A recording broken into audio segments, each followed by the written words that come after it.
High জি news আপডেটে আপনাদের স্বাগত জানাচ্ছি আমি ফারাবি হাফিজ। আপনারা জানেন ঢাকা শহরে পরীক্ষামূলক লকডাউন শুরু হয়েছে।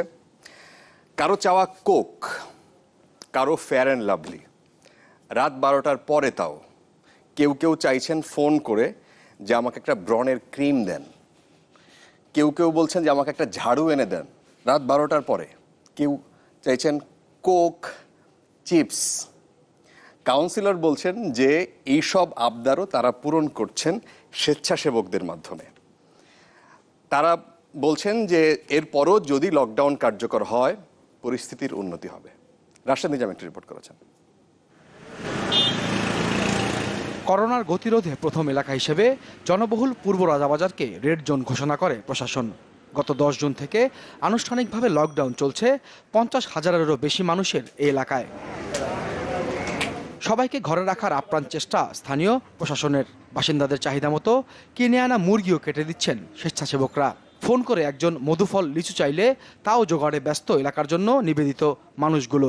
বাসার কোনো কাজকর্ম করিনি, তো এখন আমাদের একটা লকডাউন বললে আমি মানুষের মুরগি কেটে দিচ্ছি, বাজার করে দিচ্ছি, ওষুধ এনে দিচ্ছি। যেহেতু লকডাউনের বাইরে দোকান আছে, লিচু আম সব কিছুরই দোকান আছে, আপনাদের সামনে আমি একজনটা ডাক দিয়া এই লিচুটা নিয়ে ওনারা দেওয়ার জন্য নিলাম। রাত 12টার দিকে একজন ফোন দিয়ে বললো তার ইমার্জেন্সি ঝাড়ুর প্রয়োজন। সেই ঝাড়ুটা কিন্তু আমাদের স্বেচ্ছাসেবক ভাইয়েরা এনে দিয়েছে। রাত 3টার দিকে ফোন দিয়ে একজন বললো যে আমার কোক খেতে মন চাচ্ছে, সে কোকটিও আমরা এনে দিয়েছি। 3 শিফটে প্রায় 150 স্বেচ্ছাসেবী কাজ করেন পূর্ব রাজাবাজারে। 8টি প্রবেশ ও বের হবার পথের 7টি বন্ধ।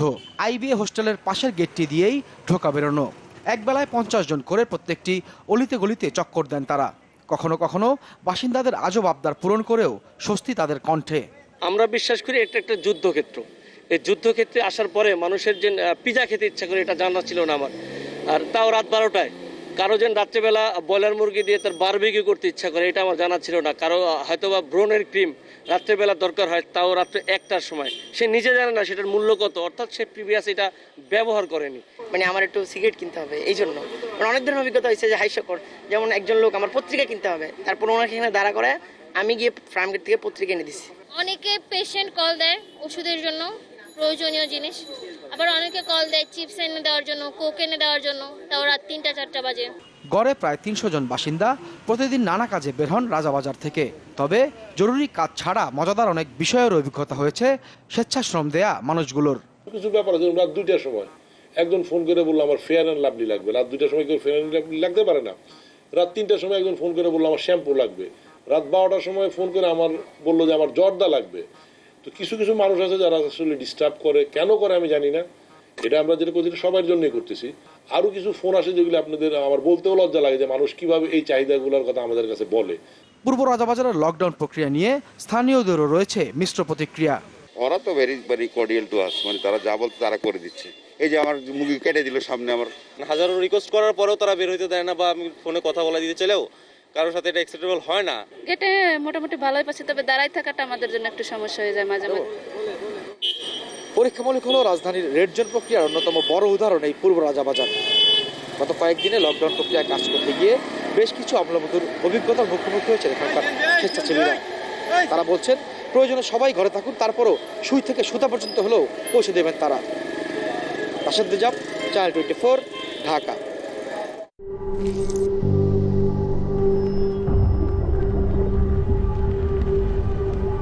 শিরশির অনুভূতিকে দ্রুত হার মানান সেন্সোডাইন র্যাপিড রিলিফের সঙ্গে। 60 সেকেন্ডে কার্যকরী, ক্লিনিক্যালি প্রমাণিত। অধ্যাপক ডক্টর মিরাজ রহমান, তিনি মেডিসিনাল কেমিস্ট্রি বিভাগ, কিংস কলেজ যুক্তরাজ্য থেকে আমাদের সাথে যুক্ত হচ্ছেন। মানুষ বিভিন্ন রকমের ওষুধ খাচ্ছেন, করোনা সংক্রান্ত ওষুধ বাজারে অহরহ পাওয়া যাচ্ছে, এবং কোনো কোনো ওষুধের চাহিদা এত দেখা যাচ্ছে যে সেটা ফার্মেসিতে গেলেও পাওয়া যাচ্ছে না, মানুষ কিনে নিয়ে যাচ্ছে। আমরা একটু কথা বলতে চাই তার সাথে। ডক্টর মিরাজ, আপনাকে স্বাগত জানাচ্ছি আমাদের ঢাকা স্টুডিও থেকে। এই মুহূর্তের কথা যদি বলি যে বাংলাদেশের পরিস্থিতি এইরকম যে ডেক্সামেথাসোনের কার্যকারিতা নিয়ে একটা ক্লিনিক্যাল ট্রায়ালের মধ্যে দিয়ে যে ওষুধটা যাচ্ছে, সেই ওষুধের চাহিদা ব্যাপক আকারে বাংলাদেশের বাজারে দেখা যাচ্ছে। এইখানে সিনিয়র ডক্টররা বলছেন যে এটা যাদের অবস্থা খুব খারাপ, যাদের অক্সিজেন স্যাচুরেশনের মাত্রাতিরিক্তভাবে কমে যাচ্ছে, তাদের ক্ষেত্রে এটা ঠিক আছে। কিন্তু তারপরও কিছু কিছু মানুষ এটা নিয়ে যাচ্ছে, মানে তার মতো করে ব্যাখ্যা করে। কি বলবেন, আপনার কি মনে হয়, আপনার প্রতিক্রিয়া কি? এটা আসলে একটি অনেক ভালো সংবাদ যে আমরা একটি ওষুধ পেয়েছি ডেক্সামেথাসোন, যেটি আপনার সিভিয়ার পেশেন্টদের ক্ষেত্রে কাজ করছে এবং কিছু ক্ষেত্রে আপনার আপ টু 25% মর্টালিটি কমাচ্ছে, কিন্তু এটা মাইল্ড বা মডারেট রোগীদের জন্য কোনো ভূমিকা রাখছে না। তো আমাদেরকে বুঝতে হবে যে কোভিড-19 এর যদি সিরিয়াস যখন হয় তখন একটি সিমটম আছে যেটাকে বলে ইমিউন ওভারড্রাইভ, এবং ডেক্সামেথাসোন হচ্ছে একটি ইমিউন সাপ্রেসেন্ট যেটা ইমিউন সিস্টেমের ওভারড্রাইভটাকে কন্ট্রোল করতে হেল্প করে। যেহেতু সিভিয়ার পেশেন্টদের এই ইমিউন ওভারড্রাইভের কারণে নিউমোনিয়া এবং তারপরে যে শ্বাসকষ্ট আমরা দেখি, সেই শ্বাসকষ্ট হয়, এটি ম্যানেজের জন্য খুবই লো ডোজ একটা ডেক্সামেথাসোন, যেটি হচ্ছে 6 মিলিগ্রাম ডেইলি আপনার ইন্ট্রাভেনাস অথবা ওরালি দেওয়া হয়েছিল রিকভারি ট্রায়ালে, এবং দেখা গেছে যে যেই আর্মে আপনার ডেক্সামেথাসোন দেওয়া হয়েছে সিভিয়ার পেশেন্টদের ক্ষেত্রে তাদের মৃত্যুর হার কিছুটা কম। কিন্তু এটি কিন্তু কোনো কিউর না, কিন্তু এই একই ওষুধ আপনার মাইল্ড বা মডারেট ডিজিজে দেওয়া হয়েছিল, সেক্ষেত্রে এটি কোনো কাজ করেনি। আমি আসলে একজন ওষুধ বিজ্ঞানী হিসেবে মনে করি এই ডেক্সামেথাসোনের নিউজটা বাংলাদেশের জন্য খুবই একটি আতঙ্ককর সিচুয়েশন, কারণ ডেক্সামেথাসোন হচ্ছে একটি ইমিউন সাপ্রেসেন্ট, যেটি আসলে আপনার ইমিউন সিস্টেমকে সাপ্রেস করে, তার মানে আপনার রোগ প্রতিরোধ ক্ষমতাটাকে কমায়। তো একজন সাধারণ মানুষ যদি ডেক্সামেথাসোন খায় তাহলে কিন্তু তার ভাইরাল ইনফেকশনে বা যে কোনো ব্যাকটেরিয়াল ইনফেকশনে আক্রান্ত হওয়ার সম্ভাবনা অনেক বেড়ে যায়। তো আমি যদি কোভিড-19 এর মাইল্ড স্টেজে অথবা আমার কোভিড-19 হতে পারে এটা চিন্তা করে যদি ডেক্সামেথাসোন খাই, তাহলে আমি কিন্তু এই কোভিডে আক্রান্ত হওয়ার সম্ভাবনা বেড়ে যাচ্ছে, এবং কোভিডে যদি আক্রান্ত হয় সেই ক্ষেত্রে কোভিডকে মোকাবেলা করার জন্য যে শরীরের যে শক্তি, যে ইমিউন সিস্টেমের যে মোকাবেলা করার ক্ষমতা, সেটিকেও আমি কমিয়ে দিচ্ছি। তো যে আমি অনুরোধ করবো বাংলাদেশের সাধারণ মানুষকে যে আপনারা ডেক্সামেথাসোন খাবেন না, কারণ ডেক্সামেথাসোন শুধুমাত্র একজন ডক্টর ক্লিনিক্যালি বুঝতে পারবেন যে কোন সময়ে আপনার ডেক্সামেথাসোন দেয়া যেতে পারে, কারণ ওই সময়ে তারা চেষ্টা করবেন আপনার ইমিউন সিস্টেমের যে ওভারড্রাইভ সেটিকে কন্ট্রোল করার জন্য। কারণ আমাদের ইমিউন সিস্টেমের কাজ হচ্ছে শরীরের এই ভাইরাস বলেন, ব্যাকটেরিয়া বলেন, এইসব ইনফেকশন থেকে শরীরকে প্রতিরোধ করা। কিন্তু যখন ইমিউন ওভারড্রাইভ হয় তখন আমাদের শরীরে অনেক সাইটোকাইন রিলিজ হয়, যেটাকে আমরা বলি সাইটোকাইন স্টর্ম। এটি যদি আমরা কমাতে পারি তখন কোভিড-19 এর যে সাডেন ডেথ যেটা আমরা দেখছি সেটা হয়তো কমাতে পারবো। তো আপনারা যদি এই সিভিয়ার স্টেজে ডক্টরের কোনো প্রেসক্রিপশন ছাড়া ডেক্সামেথাসোন খান তাহলে কিন্তু অনেক বেশি ক্ষতি হবে। এই ডেক্সামেথাসোন কিন্তু আইভারমেকটিন না, যে যার আসলে সাইড ইফেক্ট অনেক কম, যার কারণে অনেক আইভারমেকটিন খেয়ে কোনো সাইড ইফেক্ট না দেখে মনে করছেন তারা বোধহয় অনেক ভালো অবস্থা। আচ্ছা, এটা বলছিলেন এটা খাবার জন্য আপনারা অনেক বেশি সতর্ক হতে হবে। আচ্ছা, এটা খাবারের কথা বলছেন যাদের অবস্থা খারাপ, যাদের আইসিইউ পর্যন্ত যেতে হচ্ছে, যাদের সিভিয়ার পর্যায়ের রোগী যারা, তাদের কিন্তু প্রচুর সংখ্যক মানুষ তারা উপসর্গ নিয়ে ঘুরছেন, অনেকেই পজিটিভ, এবং তারা মাইল্ড যাদের অবস্থা, তাদের ক্ষেত্রে আপনারা সাজেশনটা কি দিচ্ছেন, এবং তারা যুক্তরাজ্যে আপনারা কি ধরনের ট্রিটমেন্ট তাদের ক্ষেত্রে করছেন? এখন মাইল্ড ক্ষেত্রে যেগুলো আছে, আপনি শুধু যুক্তরাজ্যে না, যুক্তরাষ্ট্রে সিডিসি সবাই বলছে যে আপনার কোনো ওষুধ খাওয়ার প্রয়োজন নেই, শুধু আপনি সিমটোম্যাটিক ট্রিটমেন্ট, যেমন আপনার যদি জ্বর আসে আপনি প্যারাসিটামল খেতে পারেন, আপনি ভিটামিন সি অনেকে খাওয়ার কথা বলছেন, সেগুলো খেতে পারেন, কিন্তু কোনো কার্যকর ওষুধ এই পর্যন্ত নেই। 80 থেকে 90% আপনার কেসে একজন মাইল্ড রোগী সুস্থ হয়ে যাবেন। তাকে পর্যাপ্ত রেস্ট নিতে হবে, তাকে বাসায় থাকতে হবে, অন্য কারো সংস্পর্শে আসা যাবে না, এবং তারা সুস্থ হয়ে যাবেন।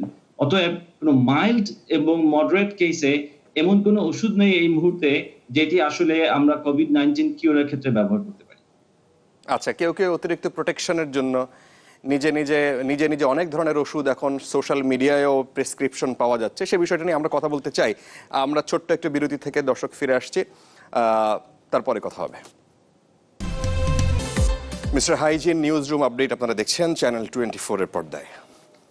অধ্যাপক doctor Miraj Rahman, medicinal chemistry বিভাগ, কিংস কলেজ, যুক্তরাজ্য থেকে আমাদের সাথে যুক্ত আছেন। তার সাথে কথা বলছিলাম আমরা। এই মুহূর্তে যেটা বলছিলাম যে এই মুহূর্তে সাধারণ চিকিৎসার ক্ষেত্রে আপনাদের গাইডলাইনটা আসলে কি করা উচিত, এবং প্রচুর মানুষ এই যে রেডিমেড পাওয়া যাচ্ছে আমাদের সোশ্যাল মিডিয়াতে, রেডিমেড আপনার প্রেসক্রিপশন পাওয়া যাচ্ছে, এবং সেই অনুযায়ী তারা ওষুধ খেয়ে ফেলছে অনেক কিছু, যেটা খাইলেও যেহেতু কোনো অসুবিধা নাই, এবং প্রোটেকশন নেওয়ার অংশ হিসেবে তারা খেয়ে ফেলছে। এদের ক্ষেত্রে আপনাদের আসলে নির্দেশনা কি রকম দিবেন?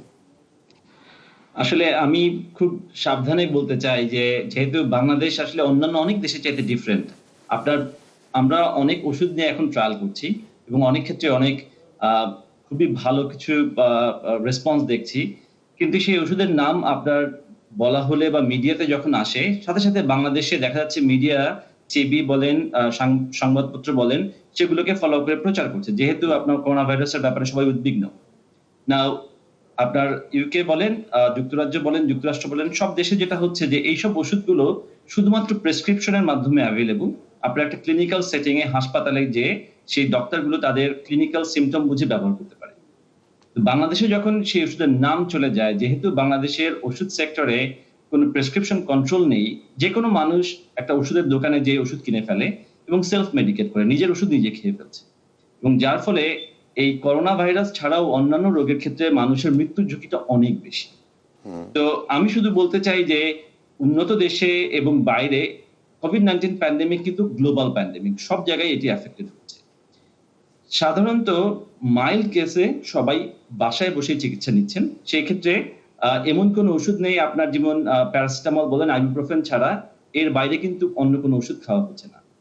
যদি কাউকে হাসপাতালে যেতে হচ্ছে, সেই ক্ষেত্রেও মাইল্ড কেসে অধিকাংশ ক্ষেত্রে অ্যান্টিকোয়াগুলেন্ট কিছু ওষুধ আছে, যেমন হেপারিন জাতীয় ওষুধ, সেগুলোকে ইউজ করা হচ্ছে, যেহেতু আমরা জানি যে কোভিড-19 আপনার রক্ত জমাট বেঁধে যাচ্ছে কিছু ক্ষেত্রে, যেটি স্ট্রোকের চান্স বেড়ে দিচ্ছে, যেটি আপনার হার্ট অ্যাটাকের পরিমাণ বাড়িয়ে দিচ্ছে। সেটি ছাড়া কিন্তু এবং অক্সিজেন থেরাপি, যদি অক্সিজেন স্যাচুরেশন কমে যায়, এতেই কিন্তু অধিকাংশ মানুষ সুস্থ হয়ে যাচ্ছে। এর বাইরে যদি সিভিয়ার কেসে যায়, তখন যেরকম আমরা জানি যে ট্রায়ালে আপনার দুটি antiviral drug lopinavir, ritonavir use করা হচ্ছে, লো ডোজ ডেক্সামেথাসোন ইউজ করা হচ্ছে, আপনার IL-6 নামে আমাদের একটা রিসেপ্টর আছে, যেটি হচ্ছে আমাদের যে ইমিউন সিস্টেমের যে সাইটোকাইন গুলো সেগুলোকে রেগুলেট করতে হেল্প করে। সেটাকে টার্গেটিং কিছু মনোক্লোনাল অ্যান্টিবডি আছে, সেই মনোক্লোনাল অ্যান্টিবডি গুলোকে ট্রিটমেন্টের জন্য ব্যবহার করা হচ্ছে। ইন্ট্রাভেনাস ইমিউনোগ্লোবুলিন ইউজ করা হচ্ছে ট্রায়ালে। আমরা রিসেন্টলি দেখেছি যে আপনার বারিসিটিনিব এবং আরো কিছু ওষুধ, যেগুলো আপনার হেল্প করে আমাদের ইমিউন সিস্টেম রেগুলেট করার জন্য, ইমিউন ওভারড্রাইভটাকে ম্যানেজ করার জন্য, সেগুলোকে ইউজ করা হচ্ছে। কিন্তু এগুলো কিন্তু সবগুলোই কিন্তু অনেক সিভিয়ার কেসে, যেখানে আপনার আইদার অক্সিজেন থেরাপি লাগবে অথবা মেকানিক্যাল ভেন্টিলেশন লাগতে পারে। আচ্ছা, তো মাইল্ড বা মডারেট কেসের জন্য আমরা যেটা বলবো যে বাসায় রেস্ট নেওয়া, এবং যখন আপনার প্রয়োজন প্যারাসিটামল খাওয়া বা একটি NSAID জাতীয় আপনার যেমন আইবুপ্রোফেন খাওয়া, সেগুলো আপনারা দেখতে পারেন। যদি কেউ ওরিড থাকেন, আপনারা অ্যাসপিরিন, লো ডোজ অ্যাসপিরিন খেতে পারেন, কারণ সেটি আপনার ব্লাড কোয়াগুলেশন প্রিভেন্ট করবে, ব্লাডকে একটু লিকুইড রাখতে হেল্প করে। আচ্ছা, আপনি জানেন, আমরা জানি না, এই আলোচনার পরও নিশ্চয়ই হয়তো এটা থামবে না, কিন্তু ব্যাপারটা তবু আলোচনা করা, তবুও যদি কিছু মানুষের কানে যদি যায় ব্যাপারটা, ওষুধ প্রশাসনের যেই কড়াকড়ি, তারপরও প্রত্যেকটা আপনি ডিসপেন্সারিতে গেলে যদি আপনি বলেন যে আমার করোনা এরকম উপসর্গ, তারা কিন্তু ডিসপেন্সারি থেকে ওষুধ দিয়ে দিচ্ছে। সেটা নিয়েই আপনি বলছিলেন, আমরা ওই লাইনে আর যেতে চাই না, আমরা একটু যেতে চাই যে যুক্তরাজ্য সহ অন্যান্য দেশ, যেমন ইটালি, যাদের অবস্থা খুব খারাপ ছিল, সেইখানে বাংলাদেশের অবস্থা যেখানে আস্তে আস্তে খারাপ হচ্ছে, প্রত্যেক দিন সংক্রমণ বাড়ছে, নতুন নতুন রোগী এবং মৃত্যুর সংখ্যা প্রচুর বাড়ছে, সেই ক্ষেত্রে এখানে কিভাবে ব্যাপারটা থামানো গেল? কি জি, আসলে আমরা বেশ কিছু ভুল সিদ্ধান্ত নিয়েছি, আমরা বলবো যেগুলো আপনার ইউরোপের দেশগুলো বা এশিয়ার কিছু দেশগুলো যে সিদ্ধান্ত নেয়নি। যখন শুরুতে যখন সংক্রমণের পরিমাণ কম ছিল, তখন যদি আমরা একটি খুবই কড়াকড়ি লকডাউন, ছুটি খেলা না, আপনি যদি কড়াকড়ি একটা লকডাউন দিয়ে 2 মাসের একটা লকডাউন রাখতে পারতেন, যখন মানুষ অন্য মানুষের সাথে অবাধে মিশবে না, জনসমাগম হবে না, তখন আপনি ইনফেকশনটাকে কন্ট্রোল করতে পারতেন, ভাইরাস নতুন হোস্ট পেত না। তো ইউরোপেও যেটি হয়েছে, তারা কিন্তু 3 মাস পর্যন্ত খুব বেশ স্ট্রিক্ট লকডাউন মেনটেন করেছে, যার ফলে এখন কিন্তু ইউরোপের অনেক দেশই করোনা মুক্ত হয়ে যাচ্ছে, তারা তাদের ইকোনমি রিওপেন করছে। কিন্তু যেই দেশগুলো আপনার প্রপারলি এই ইনিশিয়াল কন্টেইনমেন্টটা করেনি, তাদের অবস্থা কিন্তু যথেষ্ট খারাপ। যেমন ধরেন, আপনি বাংলাদেশে আমরা জানি অবস্থা যথেষ্ট আস্তে আস্তে খারাপ হচ্ছে, ব্রাজিলের অবস্থা অনেক খারাপ, কারণ ব্রাজিলেও একই রকম ভাবে প্রপার কন্টেইনমেন্ট মেনটেন করা হয়নি। ইন্ডিয়ার অবস্থা খুবই খারাপ হচ্ছে, পাকিস্তানের অবস্থা খারাপ হচ্ছে।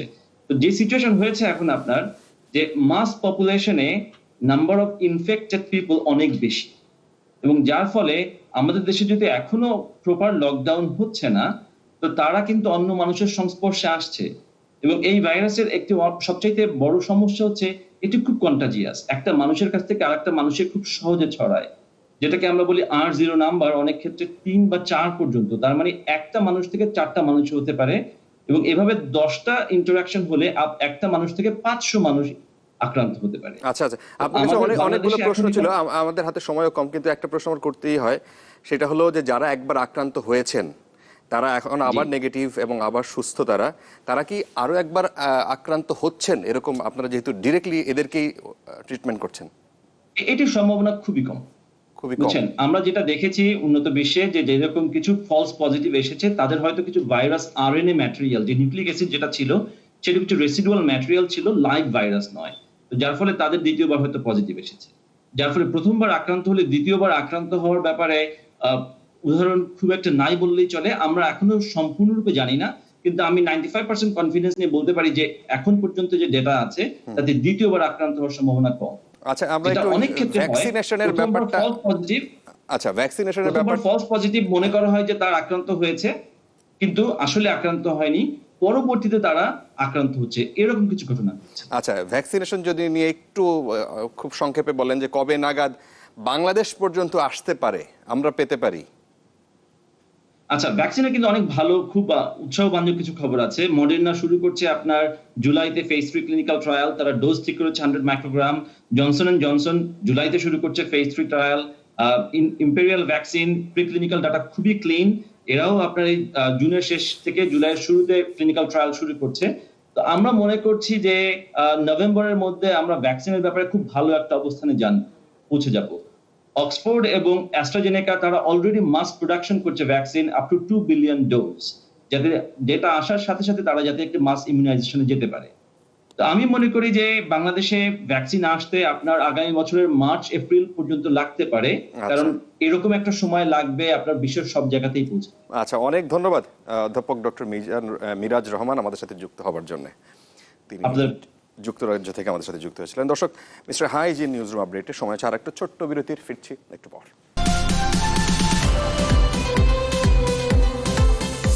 মিস্টার হাইজিন নিউজরুম আপডেট আপনারা দেখছেন চ্যানেল 24-এ। এইবারে বিজনেস 24 সংবাদ শিরোনাম।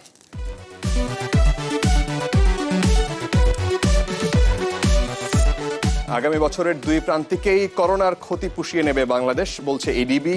জিডিপি প্রবৃদ্ধি হতে পারে 7.5%। পুঁজিবাজার গতিশীল করতে চালু হচ্ছে বন্ড মার্কেট, বিনিয়োগকারীদের আস্থা ফেরাতে চান নতুন বিএসইসি চেয়ারম্যান। শিরোনামে শুনছিলেন 2021 সালে বাংলাদেশের মোট জিডিপি প্রবৃদ্ধি হতে পারে 7.5%। আজকে প্রকাশিত এশিয়ান ডেভেলপমেন্ট আউটলুকে এই পূর্বাভাস দিয়েছে এশীয় উন্নয়ন ব্যাংক এডিবি। সেখানে বলা হচ্ছে যে করোনা ভাইরাস সংকটের মধ্যে চলতি বছরে বাংলাদেশের অর্থনীতিতে ব্যাপক ক্ষতি হয়েছে, তবে সেটা 2021 সালের প্রথম দুই প্রান্তিকের মধ্যে পুষিয়ে নেওয়া সম্ভব। করোনা মহামারীতে রপ্তানি ও রেমিটেন্স কমে যাওয়ায় চলতি বছরের জন্য বাংলাদেশের জিডিপি পূর্বাভাস 4.5% নামিয়েছে এশীয় উন্নয়ন ব্যাংক। তবে বিশ্ব ব্যাংকের পূর্বাভাসে বলা হয়েছে যে আগামী বছরে বাংলাদেশের জিডিপি প্রবৃদ্ধি হতে পারে 1%। আর আন্তর্জাতিক মুদ্রা তহবিলের হিসাবে এই পূর্বাভাস 5.6%। করোনা মহামারী আর আস্থাহীনতায় অনেকটা স্থবির দেশের পুঁজিবাজার। এই অবস্থায় বিনিয়োগকারীদের আস্থা ফেরানোই সবচাইতে বড় চ্যালেঞ্জ। বিএসইসির নতুন চেয়ারম্যান শিবলি রুবাইয়াতুল ইসলাম জানিয়েছেন যে বাজারকে গতিশীল করতে শিগগিরই বন্ড মার্কেট চালু, পরিচালক এবং উদ্যোক্তাদের শেয়ার ধারণে নীতিমালা বাস্তবায়ন সহ নানান রকমের কাজ তারা শুরু করেছেন। অল্প কিছুদিনের মধ্যে যার সুফল পাবেন বিনিয়োগকারীরা। কিছুতেই কাটছে না পুঁজিবাজারের স্থবিরতা। গেল 2 বছর ধরে চলে আসা মন্দাভাব ঘনীভূত হয়েছে আরও। পুঁজিবাজারকে চাঙ্গা করতে এরই মধ্যে বেশ কিছু পদক্ষেপ নিয়েছে সরকার। এর অংশ হিসেবে গেল ফেব্রুয়ারিতে প্রতিটি ব্যাংকে 200 কোটি টাকা করে বরাদ্দ দেওয়ার প্রজ্ঞাপন দেয় কেন্দ্রীয় ব্যাংক। ধস থামাতে নির্ধারণ করে দেওয়া হয় শেয়ার দামের সর্বনিম্ন সীমা।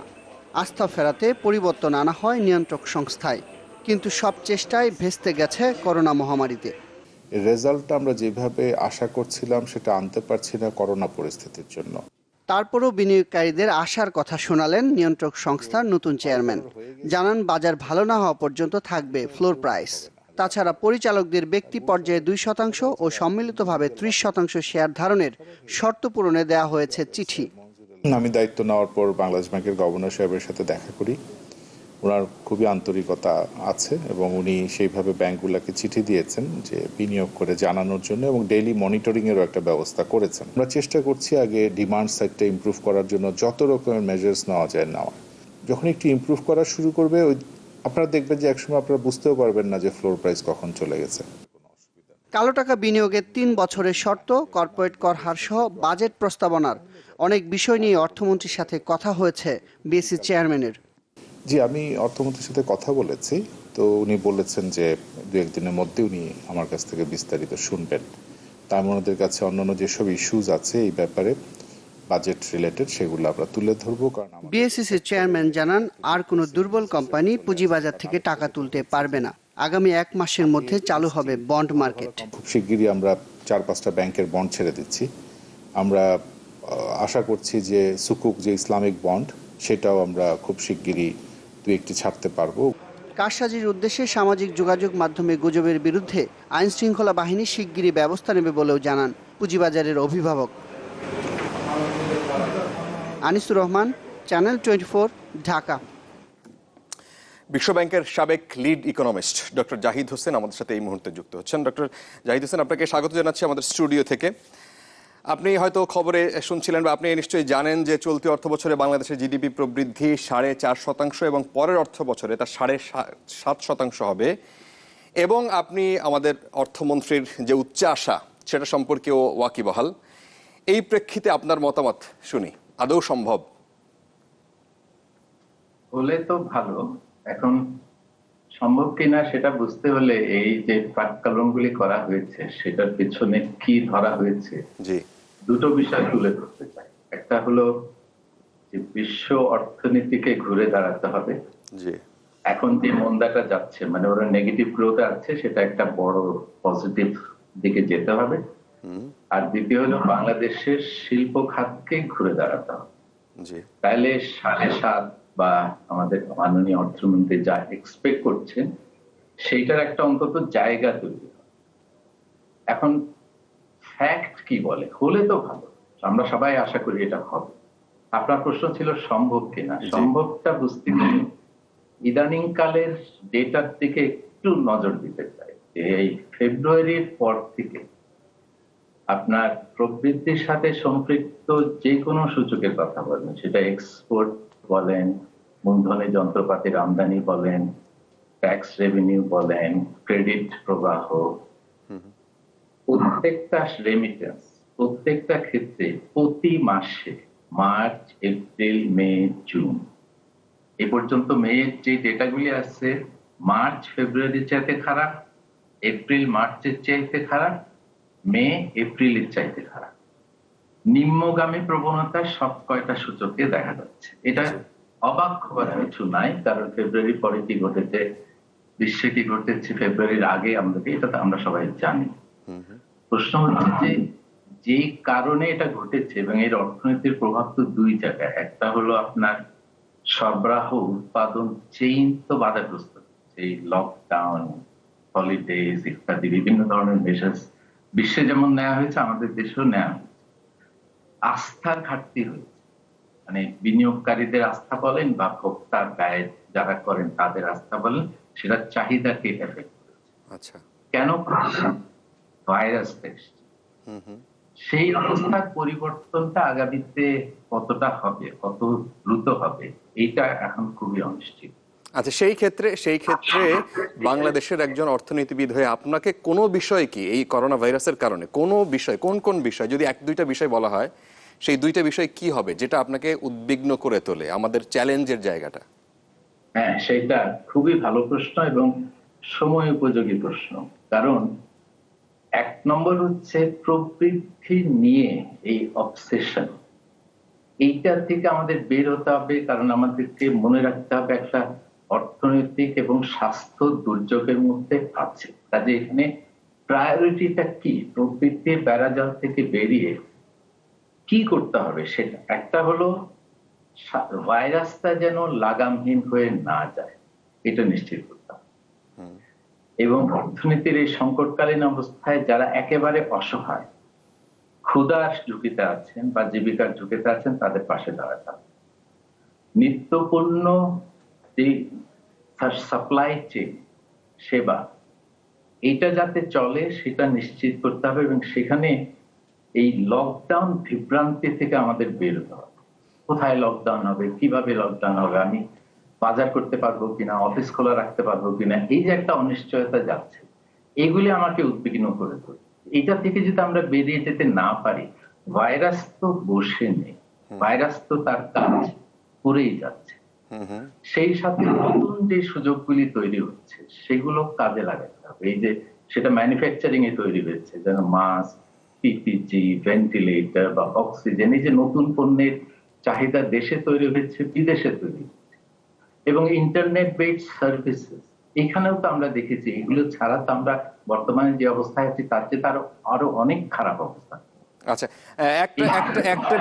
একটা বিষয়ের আপনারাই বলছিলেন যে এটা মানে উদ্বেগের অনেক কারণ আছে, সেটা হলো কর্মসংস্থান।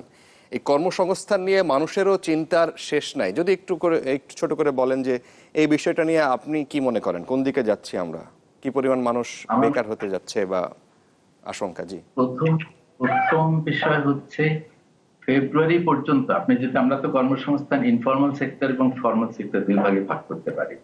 ইনফর্মাল সেক্টরে আপনাকে ওদেরকে সাপোর্ট দেওয়া ছাড়া কর্মসংস্থান তারা যাতে নিজের সুরক্ষা দিতে পারে এটা ছাড়া কিছু করার নাই। কিন্তু ফর্মাল সেক্টরে এখানেও তো একটা বড় এবং খুব মানে আমাদের নারী যেমন ফর্মাল সেক্টরে পার্টিসিপেশন একটা বিরাট সংখ্যা কাজ করে। এটা ফেব্রুয়ারিতে যে কর্মসংস্থানটা ছিল সেটাকে আমরা ধরে রাখতে পারি কিনা সেইটা আগে নিশ্চিত করতে হবে, এবং আমাদের যে স্টিমুলাস প্যাকেজ গুলো দেওয়া হচ্ছে সেগুলিকে ওই কর্মসংস্থান টিকিয়ে রাখার জন্য ব্যবহার করতে হবে। নতুন কর্মসংস্থানের জায়গা সৃষ্টি হবে যদি আমরা নতুন সুবিধাগুলো কাজে লাগাতে পারি।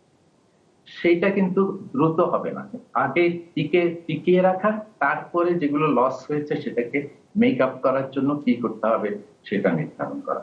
আচ্ছা, অনেক অনেক ধন্যবাদ ডক্টর জাহিদ হোসেন আমাদের সাথে যুক্ত হওয়ার জন্য। দর্শক, আমাদের সময় আছে মিস্টার হাইজিন আরো একটা ছোট্ট বিরতির, ফিরছি একটু পর। Mister hygiene news room update আপনারা দেখছেন চ্যানেল 24-এ। বাংলাদেশ সহ উন্নয়নশীল দেশগুলো থেকে আমদানি করা পণ্যে 97% আমদানি শুল্ক শূন্যে নামানোর ঘোষণা দিয়েছে চীন। বেইজিং এর ট্যাক্স কমিশনের বিবৃতিতে এই তথ্য জানানো হয়েছে। আগামী 1 জুলাই থেকে এই সিদ্ধান্ত কার্যকর হবে। এই সুবিধার আওতায় বিভিন্ন দেশের সঙ্গে 8,000-এর বেশি পণ্য আমদানি রফতানি করবে চীন। কূটনৈতিক সম্পর্ক উন্নয়নের লক্ষ্যে আমদানি করা পণ্যের শুল্ক ছাড়ের পরিকল্পনা করে বেইজিং। এদিকে চীনের সঙ্গে সীমান্ত দ্বন্দ্বের জেরে দেশটির পণ্য বর্জনের ডাক দিয়েছে ভারতের ক্ষুদ্র ও মাঝারি শিল্প ব্যবসায়ীরা। আবারও সূচকের নেতিবাচক ধারায় দেশের পুঁজিবাজার। দিনের ব্যবধানে ঢাকা স্টক এক্সচেঞ্জের প্রধান সূচক কমেছে প্রায় 1.5 পয়েন্ট। চট্টগ্রাম স্টক এক্সচেঞ্জের সার্বিক সূচক কমেছে 5 পয়েন্টের বেশি। লেনদেন কমেছে 2 স্টক এক্সচেঞ্জেই। সূচকের নেতিবাচক ধারায় শেষ হলো ঢাকা স্টক এক্সচেঞ্জের লেনদেন। দিনের ব্যবধানে 1.3% কমে প্রধান সূচক ডিএসইএক্স নেমেছে 3,960 পয়েন্টে। 19 কোটি টাকা কমে লেনদেন নেমেছে 69 কোটি টাকায়। লেনদেন হওয়া শেয়ার ও মিউচুয়াল ফান্ডের মধ্যে 14টির দাম বাড়ার বিপরীতে কমে 18টির। অপরিবর্তিত রয়েছে 197টির দাম। লেনদেনের শীর্ষে ছিল Beximco pharmaceuticals, Linde BD, Exim bank, Indo Bangla pharmaceuticals, Bangladesh submarine cable company. ডিএসইর অনুসরণে সূচক কমেছে চট্টগ্রাম স্টক এক্সচেঞ্জেও। সার্বিক সূচক সিএএসপিআই 5 পয়েন্ট কমে অবস্থান করছে 11,254 পয়েন্টে। দিনের ব্যবধানে প্রায় 5 কোটি টাকা কমে লেনদেন নেমেছে 1 কোটি টাকায়। লেনদেন হওয়া শেয়ার ও মিউচুয়াল ফান্ডের মধ্যে 10টির দাম বাড়ার বিপরীতে কমে 16টির। অপরিবর্তিত রয়েছে 62টির দাম। Desk report, channel 24। সতর্ক থাকার, সচেতন থাকার কোনো বিকল্প নেই। এই ছিল আমাদের নিউজ রুম আপডেটে, মিস্টার হাইজিন নিউজ রুম আপডেটে। অনেক ধন্যবাদ যারা এতক্ষণ আমাদের সাথে ছিলেন।